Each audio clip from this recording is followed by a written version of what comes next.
Olá, alunos e alunas da Rede Estadual Baiana, aqui é o professor Aldo.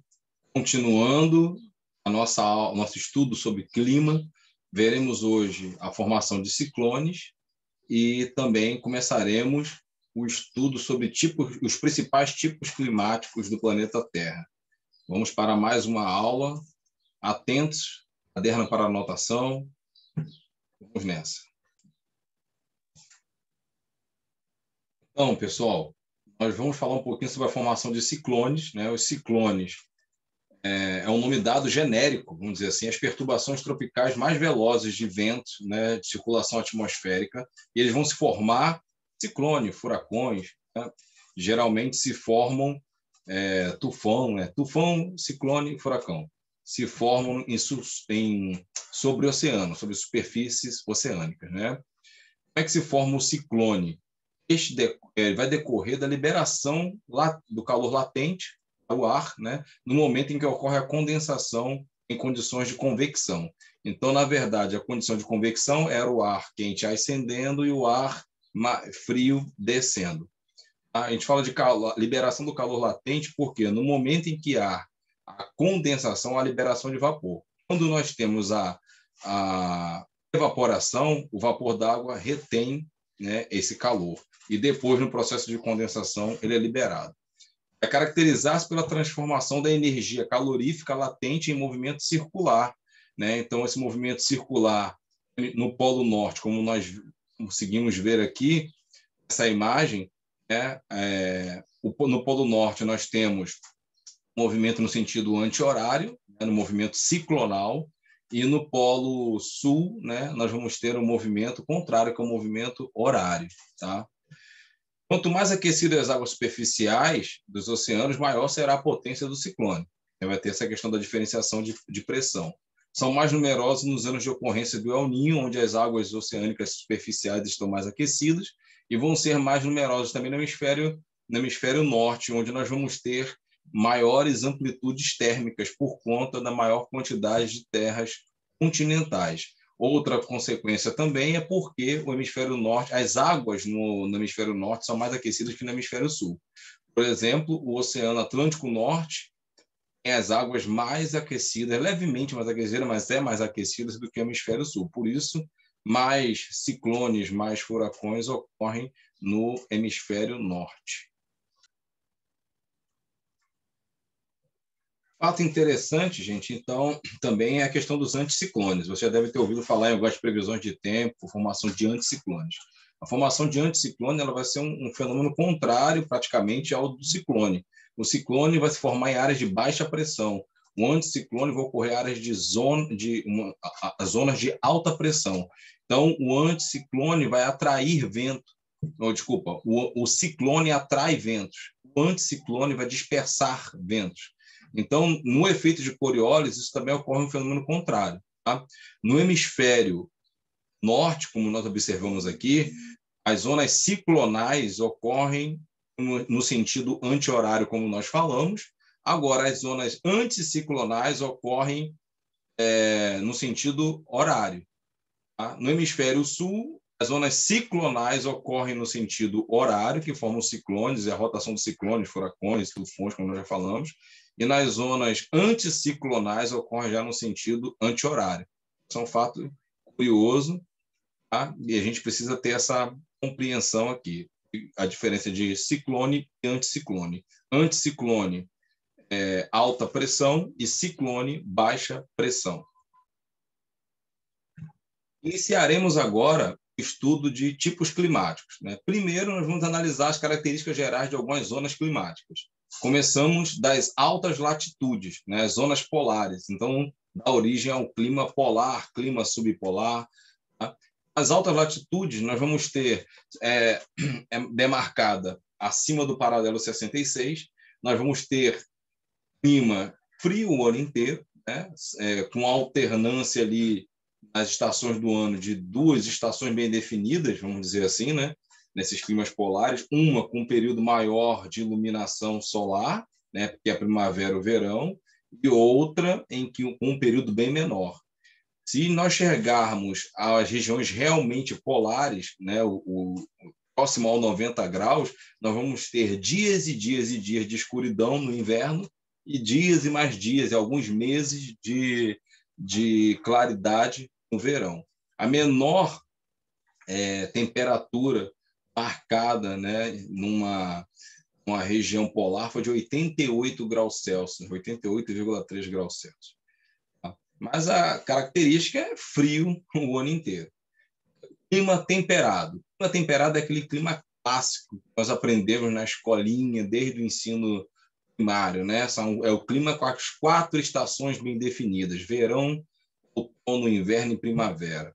Então, essa é a característica básica do clima temperado. Claro que vão ter suas variações. Clima temperado um pouco mais seco, clima temperado um pouco mais úmido, mas, de uma forma geral, tem as 4 estações bem definidas, com temperaturas anuais que vão ficar entre 10 e 20 graus Celsius, né? É importante que quando a gente está trabalhando com o clima, a gente está sempre trabalhando com as médias térmicas. Então, a mínima média e a máxima média. Não quer dizer que aquela é o valor máximo e que a temperatura que está aparecendo ali, por exemplo, 10 graus Celsius, é o valor mínimo.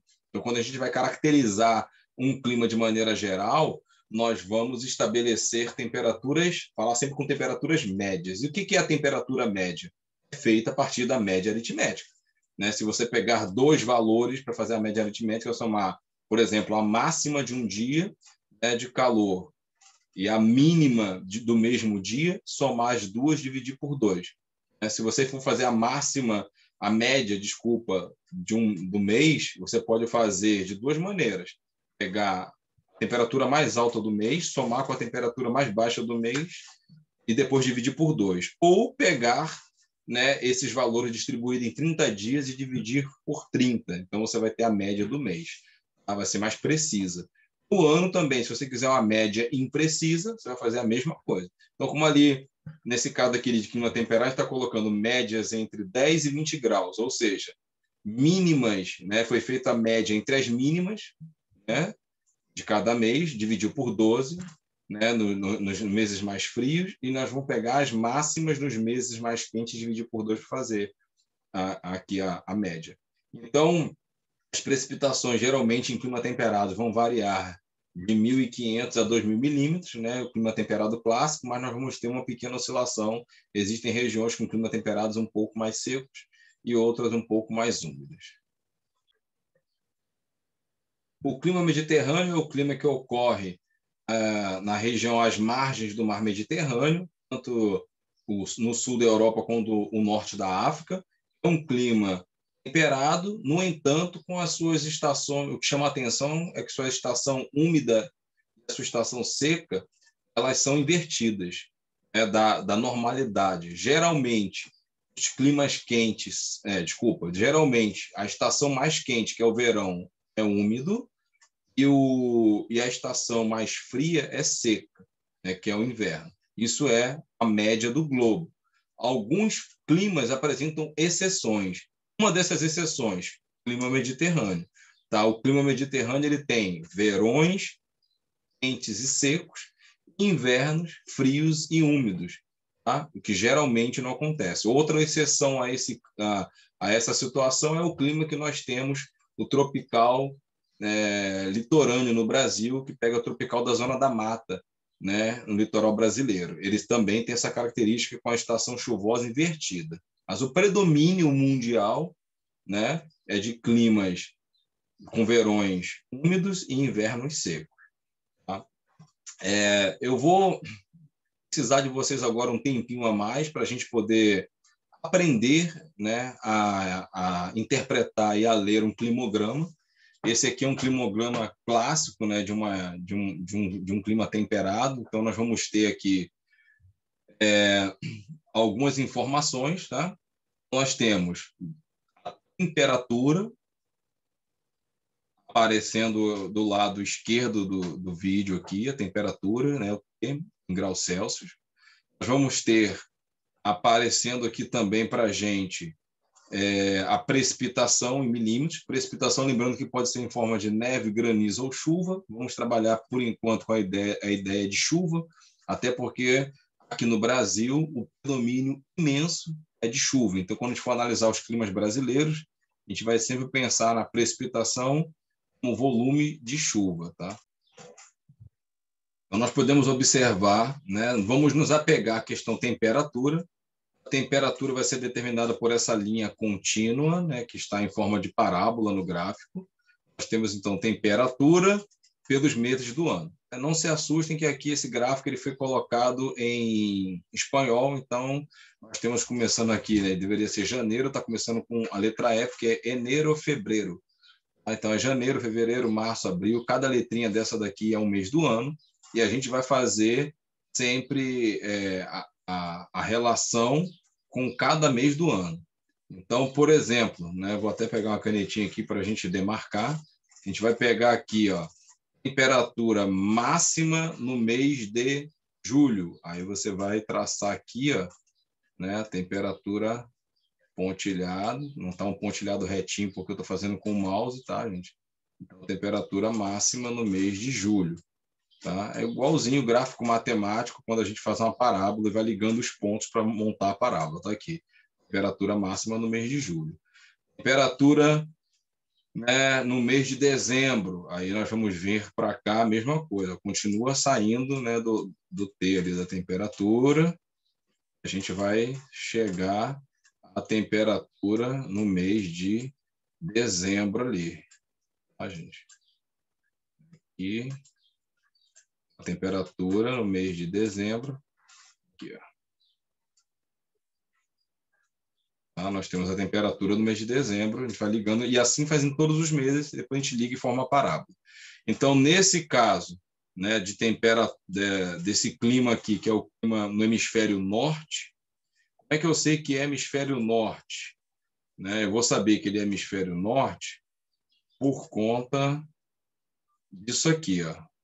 Né? A minha maior temperatura está ocorrendo no mês de julho, né? Que é justamente, vou me basear no meu hemisfério, em que eu resido, que é o hemisfério sul, que eu resido no Brasil, e eu já sei, por experiência prática, né, vivência, que junho e julho é o meu inverno, é inverno aqui no Brasil. Então, se no Brasil é inverno no hemisfério sul, o hemisfério norte, que é o oposto, vai ser o verão. Então, aqui eu tenho ó, máximas em junho e julho. Tá? A dica que a gente dá, geralmente, nós professores, é quando você tem a parábola voltada para cima, voltada, no caso dessa aqui, para baixo, né? Desculpa. Nós temos aqui, ó, parábola voltada para baixo, né? Nós temos climas do hemisfério norte, parábola voltada para cima, clima no hemisfério sul. A curvatura para cima, hemisfério sul, curvatura voltada para baixo, hemisfério norte. Nesse caso aqui, um clima temperado apresenta uma boa curvatura, né? E vai representar também uma amplitude térmica razoável, uma considerável amplitude térmica. Características de climas já temperados, que vão se distanciando da linha do Equador.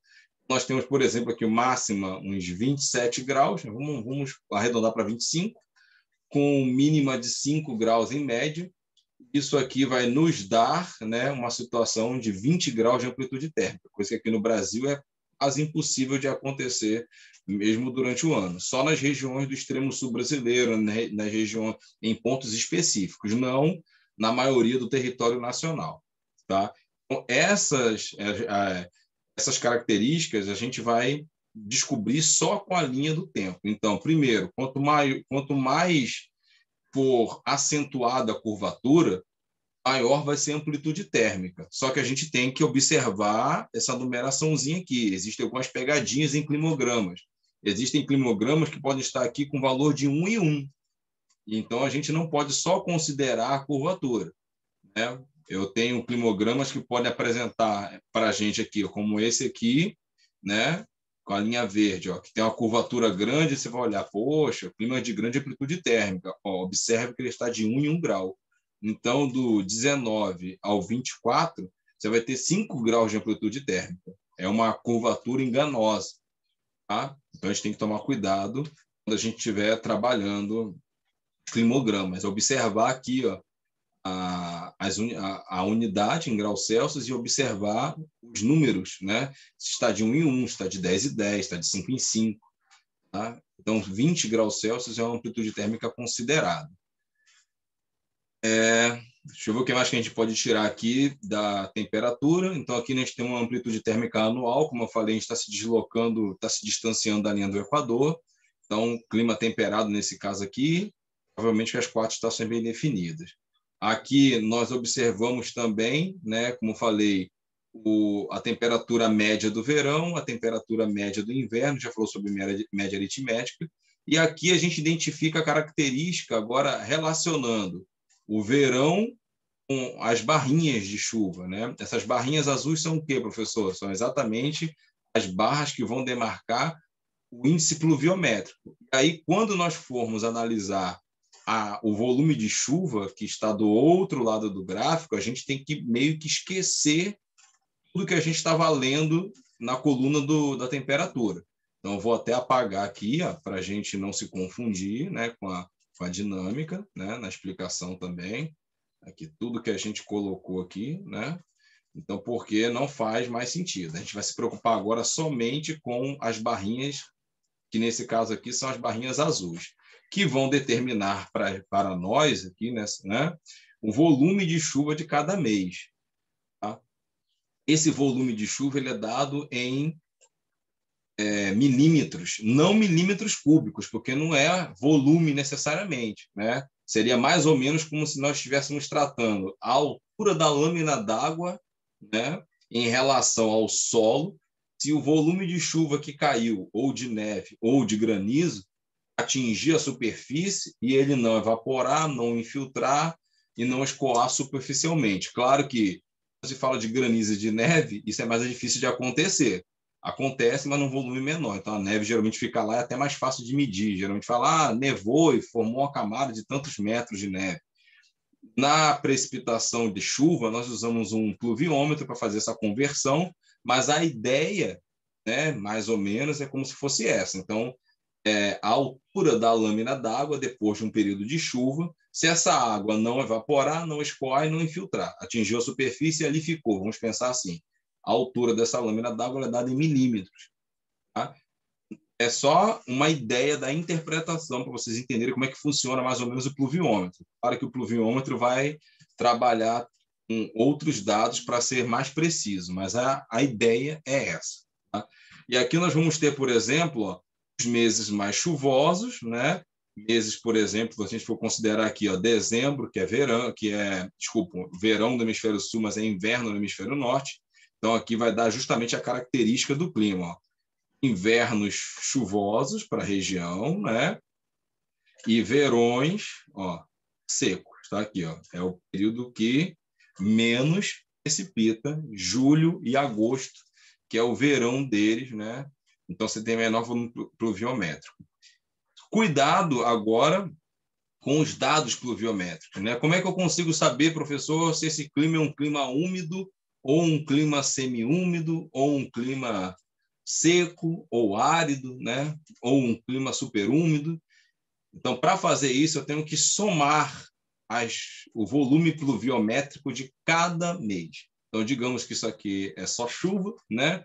Então, nós pegaremos aqui janeiro, por exemplo, né? Mês de janeiro, a gente vai ter uma ideia de que precipitou 40 milímetros. Mês de fevereiro, mais 40 milímetros. Não precisa ser valor exato, tá? E vai somando aqui. Então, nós teríamos 40, 40 e mais 40, 120 milímetros. Depois, mais 40, 160 milímetros. Mais 40, 200 milímetros até maio. Aí cai um pouquinho para 30 milímetros, né? Então, nós teríamos 230, e assim vai, somando sucessivamente.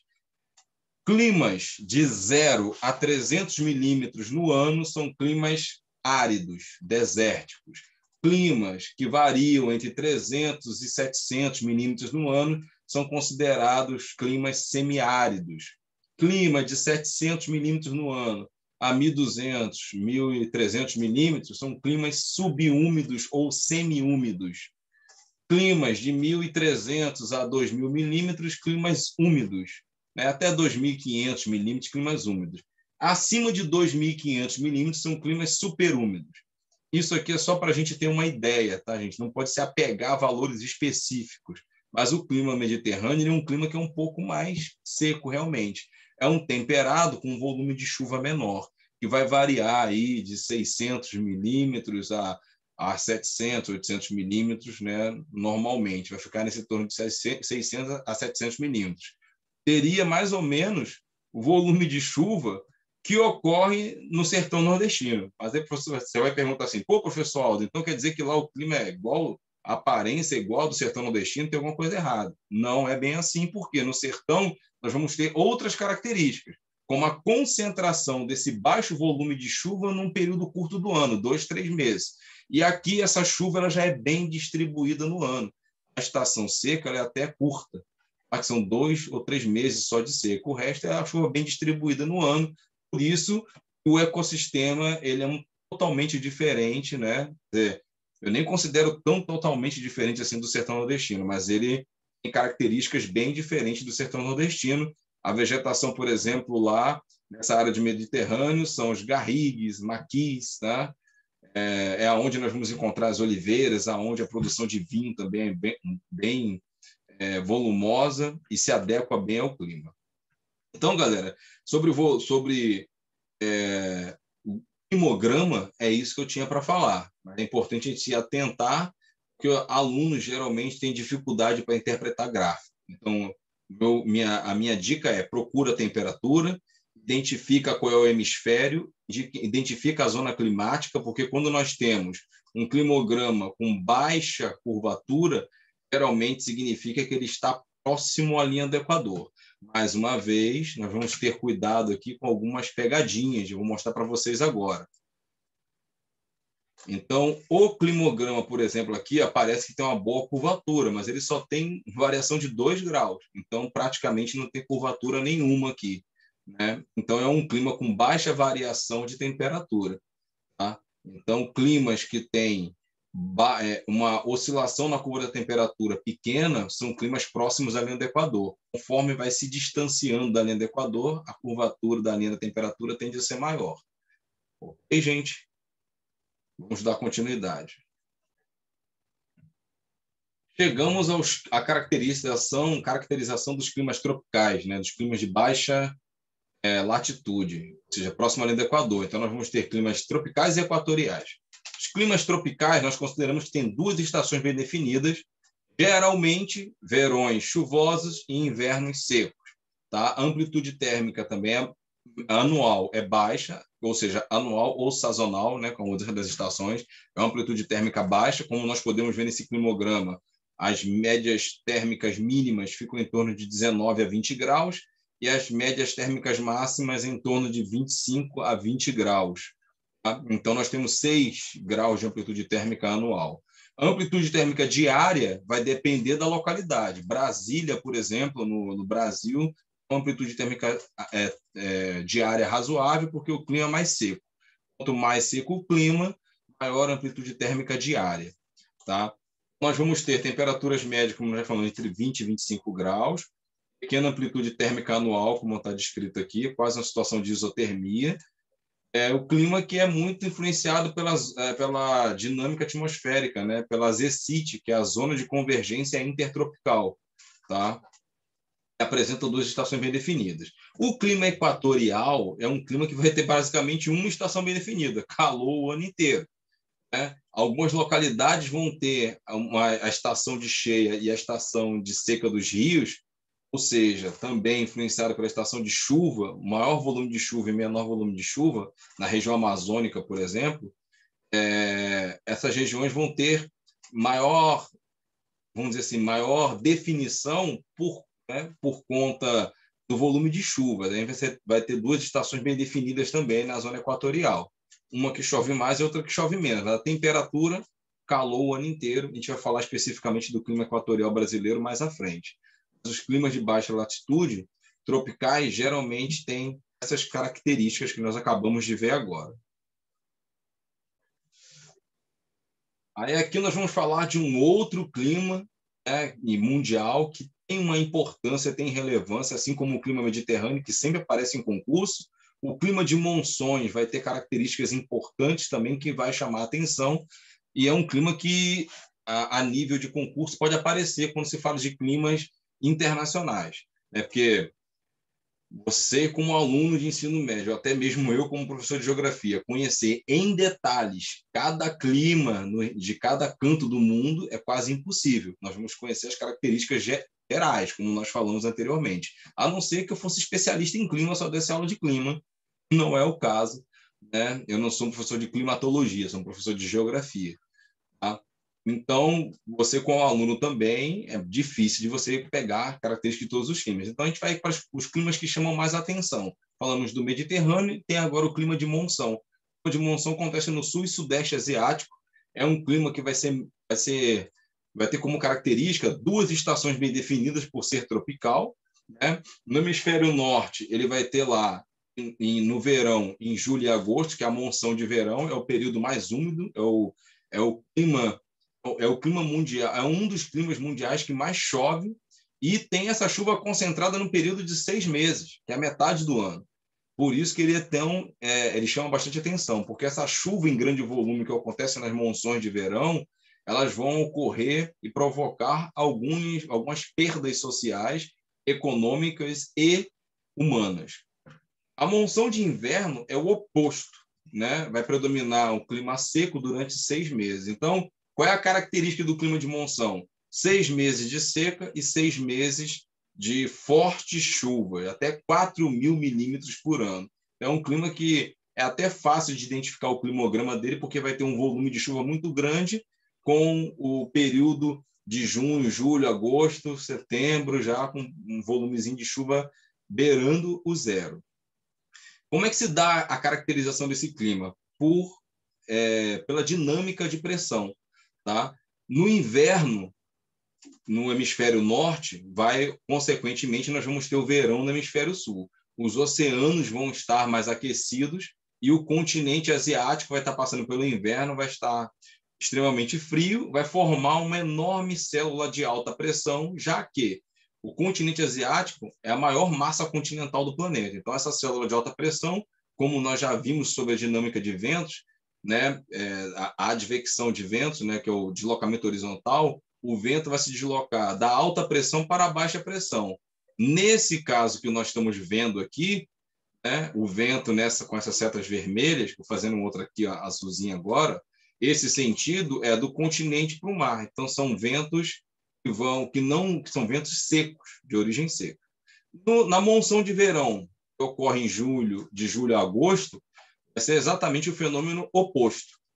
Por quê? Porque o continente asiático vai estar passando pelo verão, formar uma célula de baixa pressão muito grande, atraindo os ventos úmidos do oceano, que vai estar passando pelo período de inverno. Então, os ventos úmidos vão provocar grande volume de chuva no sul e sudeste asiático. Essa é a caracterização do clima de monções. É um clima que também sempre aparece em vestibulares e concursos. Fique atento aí, você concurseiro, você concurseira. Vamos dar uma pausa aqui, mais uma vez, na nossa aula. O objetivo da nossa aula era falar de ciclones e falar das características gerais dos climas, das zonas climáticas mundiais. Falamos de 2 climas específicos que são muito importantes, né, que não estão no Brasil, é o Mediterrâneo, que eu até esqueci de falar isso, além de ocorrer no sul da Europa e norte da África, que são as margens do mar Mediterrâneo, existem climas com características de Mediterrâneo que são denominados assim também, por exemplo, na costa dos Estados Unidos, costa oeste dos Estados Unidos, na Califórnia, e na costa oeste da América do Sul, no caso do Chile e do sul do Peru, né? Então, você vai ter um clima ali no Chile considerado também mediterrâneo. Eu não gosto muito dessa nomenclatura. Eu prefiro falar clima com características de Mediterrâneo, porque quando a gente fala clima mediterrâneo, é o clima justamente, né, que está às margens do mar Mediterrâneo. Nós também vimos como se faz a interpretação e a leitura do gráfico do climograma. Então, essa aula também foi muito importante para a gente entender os próximos passos, que no nosso próximo encontro nós vamos estudar o clima no território brasileiro, estudar os tipos climáticos do território brasileiro, que é, inclusive, o ponto mais importante para os concursos, porque, geralmente, os concursos vão focar mais nas características do território nacional. Um abraço do professor Aldo. Até a próxima, gente.